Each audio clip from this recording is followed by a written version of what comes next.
ఇలాంటి మరెన్నో వీడియోలు చూడడానికి like, share, subscribe and comment. ఈరోజు ఈ వీడియోలో పుత్ర సంతాన భాగ్యం కలిగించే రామలక్ష్మణ ద్వాదశి వ్రతం చెయ్యవలసిన విధానం గురించి తెలుసుకుందాము. వ్రతాలు, నోములు, పూజలు హిందూ సాంప్రదాయంలో ఒక భాగం. ఐశ్వర్యం కోసము, సంతానం కోసము, ఆరోగ్యం కోసం ఇలా రకరకాల సమస్యలకు పరిష్కారంగా చేయాల్సిన పూజలు, నోముల గురించి శాస్త్రాల్లో వివరించారు. ముఖ్యంగా పుత్ర సంతానం కోరుకునేవారు జ్యేష్ఠ శుద్ధ ద్వాదశి రోజు చేయవలసిన పూజ గురించి తెలుసుకుందాము. జ్యేష్ఠమాసంలో పవిత్రమైన నిర్జల ఏకాదశి తర్వాతి రోజు వచ్చే ద్వాదశిని రామలక్ష్మణ ద్వాదశిగా జరుపుకుంటారు. వరాహ పురాణం ప్రకారము ప్రతి నెల శుక్లపక్షంలో వచ్చే ద్వాదశి విశేషమైనది. రామలక్ష్మణ ద్వాదశిని చంపక ద్వాదశి అని కూడా అంటారు. పుత్ర సంతానం కోసం పరితపిస్తున్న దశరథ మహారాజుకు వశిష్ఠుడు రామలక్ష్మణ ద్వాదశి వ్రత విధానాన్ని వివరించాడు. ఆయన మహావిష్ణువు పేరిట వ్రతాన్ని ఆచరించాలని దృఢ సంకల్పం చేసుకున్నాడు. విష్ణువు స్వయంగా శ్రీరాముడిగా అవతరించాడు. ఆయన అనుచరులు లక్ష్మణుడు, భరతుడు మరియు శత్రుఘ్నులతో కలిసి ఈ వ్రతాన్ని ఆచరించాలని దృఢ సంకల్పం చేసుకున్నాడు. ఈ వ్రత ఆచారాలు శుభ సంకల్పం మరియు అష్టాంగ పూజతో ప్రారంభమవుతుంది.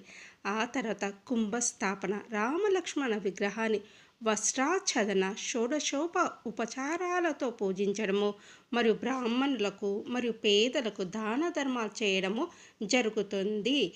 దశరథ మహారాజు జ్యేష్ఠ శుక్ల ద్వాదశి రోజు ఈ వ్రతాన్ని ఆచరించగా అక్కడి నుంచి సరిగ్గా 10 నెలల తర్వాత వచ్చిన చైత్రమాసంలో శ్రీరామ, లక్ష్మణ, భరత, శత్రుఘ్నులు దశరథ మహారాజుకు జన్మించారు.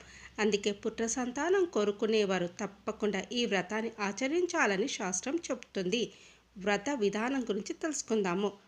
పుత్ర సంతానం కోరుకునేవారు రామలక్ష్మణ ద్వాదశి రోజు సూర్యోదయానికి ముందే నిద్రలేచి శుచి అయి రామలక్ష్మణ విగ్రహాలను ప్రతిష్ఠించి శాస్త్రోక్తంగా కలశ స్థాపన చేయాలి. అనంతరము రామలక్ష్మణులకు ఆవాహన, ఆచమనం వంటి 16 రకాల షోడశోపచార పూజలు చేయాలి. రామలక్ష్మణులకు వస్త్ర సమర్పణ చేయాలి.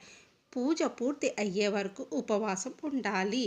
ఈ సందర్భంగా రామలక్ష్మణ ద్వాదశి ముందు వచ్చే నిర్జల ఏకాదశి రోజు ఆర్థికంగా ఉన్నవారు బంగారు రామలక్ష్మణ విగ్రహాలను పూజించి రామలక్ష్మణ ద్వాదశి రోజు బంగారు విగ్రహాలను దానంగా ఇవ్వాలని ధర్మశాస్త్ర వచనము. శక్తి కొలది మట్టి ప్రతిమలను కూడా దానం చేయవచ్చు. అంతేకాకుండా ఈరోజు బ్రాహ్మణులకు గోదానము, భూదానము, వస్త్రదానము, సువర్ణదానం వంటి దానాలు కూడా విరివిరిగా చేస్తే వ్రత ఫలితము అధికమవుతుంది. రామలక్ష్మణ ద్వాదశిని ఒడిస్సాలో చంపక ద్వాదశిగా జరుపుకుంటారు. ఈ ప్రాంతంలో ఇది చాలా ముఖ్యమైన పండుగ. పూరి జగన్నాథ స్వామి ఆలయంలో ఈ పండుగ ఎంతో వైభవంగా జరుగుతుంది. ఉత్కల బ్రాహ్మణులకు రామలక్ష్మణ ద్వాదశి పవిత్రమైన రోజు.